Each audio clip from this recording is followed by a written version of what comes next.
আছে I love you two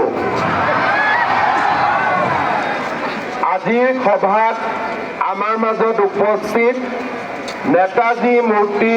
নৱনিৰ্মাণ স্থাপনা কমিটিৰ আহ্বায়ক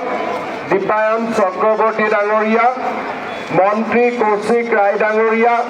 কৃষ্ণেন্দু পাল ডাঙৰীয়া, সাংসদ পৰিমল শুক্লবৈদ্য ডাঙৰীয়া, কৃপানাথ মালা ডাঙৰীয়া, কানাথ পুৰকাশ্য ডাঙৰীয়া,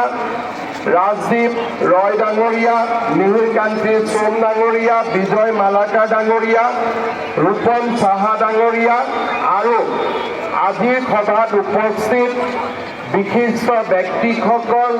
আই মাতৃসকল আৰু শিলচৰৰ যুৱক যুৱতী বন্ধু বান্ধৱীসকল,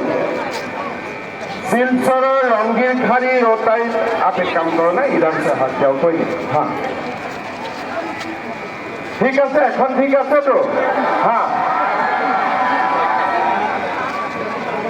শিলচৰৰ ৰংগীৰখাৰী रोटारीত নেতাজী সুভাষ চন্দ্ৰ বসু 24 ফুট উচ্চতাৰ প্ৰতিমূৰ্তি উন্মোচনৰ এই গৰিমাময় অনুষ্ঠানত উপস্থিত থাকিবলৈ পাই মই অতিশয় আনন্দিত হৈছোঁ।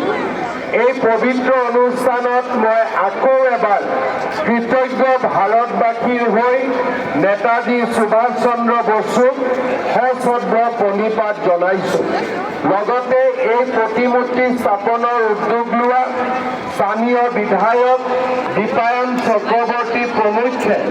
শিলচৰৰ নেতাজী মূৰ্তি নৱনিৰ্মাণ আৰু স্থাপনা সমিতিৰ শলাগ লৈ সকলোৰে আন্তৰিক অভিনন্দন জ্ঞাপন